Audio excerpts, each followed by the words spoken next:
ಅಮಿತ್ ಶಾ ಏನೇ ಕೊಡಲಿ, ಇವತ್ತು ರಾಜ್ಯದ ಜನ ತೀರ್ಮಾನ ಮಾಡ್ತಾರೆ. ಹಾಗಾಗಿ ರಾಜ್ಯದ ಜನ ತೀರ್ಮಾನ ಮಾಡಿದ್ದಾರೆ. ಮತ್ತೊಮ್ಮೆ ಆ ದುಸ್ಸಾಹಸಕ್ಕೆ ಕೈ ಹಾಕಿದರೆ ಮುಂದೆ ಏನು 66 ಸೀಟ್ ಬಂದಿದ್ದಾರಲ್ಲ, ಅವು 13 ಸೀಟು ಮುಂದೆ ಬರಲ್ಲ ಅಷ್ಟೇ.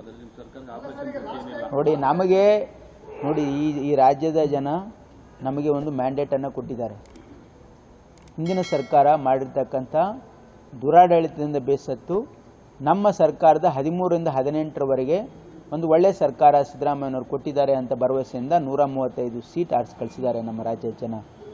ನಮ್ಮ ಕರ್ತವ್ಯ ಏನಂತಂದರೆ, ನಾವು ರಾಜ್ಯದ ಜನರ ಏನು ನಿರೀಕ್ಷೆ ಇದೆ, ಅಪೇಕ್ಷೆ ಇದೆ, ಅದರಂತೆಯೇ ನಾವು ನಮ್ಮ ಗ್ಯಾರಂಟಿಗಳ ಅನುಷ್ಠಾನದ ಮುಖಾಂತರ ಒಂದು ಆಡಳಿತದಲ್ಲಿ ಪಾರದರ್ಶಕತೆ ಮತ್ತು ಖಂಡಿತವಾಗಿ ಒಂದು ಡೆವಲಪ್ಮೆಂಟ್ ಓರಿಯೆಂಟೆಡ್ ಒಂದು ಆಡಳಿತವನ್ನು ಕೊಡಬೇಕು ಅಂತಕ್ಕಂಥದ್ದು ನಮ್ಮ ಸರ್ಕಾರದ ಪ್ರಯತ್ನ ಇದೆ, ನಮ್ಮ ಪ್ರಯತ್ನ ಇದೆ. ಇದಕ್ಕೆ ಅಡ್ಡಿ ಮಾಡಿ ಮತ್ತೆ ಅವರೆಲ್ಲ ಇದಕ್ಕೆ ಸರ್ಕಾರ ಬೆಳೆಸಲಿಕ್ಕೆ ಪ್ರಯತ್ನ ಮಾಡಿದರೆ ಈ ರಾಜ್ಯದ ಜನ ಅವರಿಗೆ ತಕ್ಕ ಪಾಠ ಮುಂದಿನ ಸಾರಿ ಕಲಿಸ್ತಾರೆ ಅಂತಕ್ಕಂಥದ್ದು ನನಗೆ ವಿಶ್ವಾಸ ಇದೆ.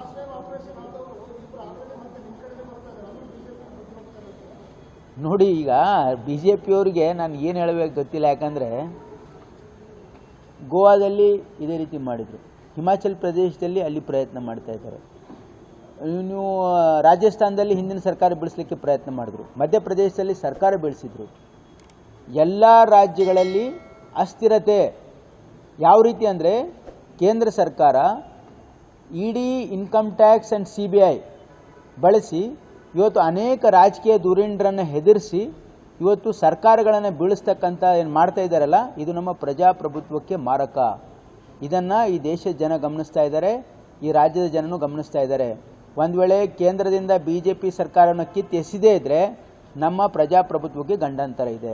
ಯಾಕಂದರೆ ಅವ್ರು ಮಾಡ್ತಕ್ಕಂಥ ಕೃತ್ಯ ನಾನು ಹೇಳ್ತಾ ಇಲ್ಲ, ಎಷ್ಟು ರಾಜ್ಯ ಸರ್ಕಾರಗಳು ಬೀಳಿಸಿದ್ದಾರೆ, MLAಗಳಿಗೆ ಓಪನ್ಲಿ ಖರೀದಿ ಮಾಡ್ತಾ ಇದ್ದಾರೆ, ED, CBI ಓಪನ್ಲಿ ಅದನ್ನು ಮಿಸ್ಯೂಸ್ ಮಾಡ್ತಾ ಇದ್ದಾರೆ.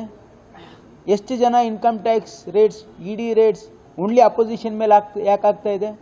BJPಯಲ್ಲಿ ಭ್ರಷ್ಟಾಚಾರ ಆರೋಪ ಇರೋರ ಮೇಲೆ ಯಾರ ಮೇಲೂ ಕೂಡ ಒಂದು ರೇಡು ಆಗಲ್ಲ, ಅವ್ರ ಮೇಲೆ ಕೇಸು ಆಗಲ್ಲ, ಎಲ್ಲರೂ ಕ್ಲೀನ್ ಚಿಟ್. ಒಬ್ಬ ನಾಯಕ ಬೇರೆ ಪಕ್ಷದಲ್ಲಿ ಇದ್ದವನ ಮೇಲೆ ಭ್ರಷ್ಟಾಚಾರ ಆರೋಪ ಬಂದರೆ ಅವನ ಮೇಲೆ CBI ರೇಡ್ ಆಗ್ತದೆ, ಅವ್ನು BJP ಸೇರಿದ ತಕ್ಷಣ ಅವ್ನಿಗೆ ಕ್ಲೀನ್ ಚಿಟ್ ಕೊಡ್ತಾರೆ.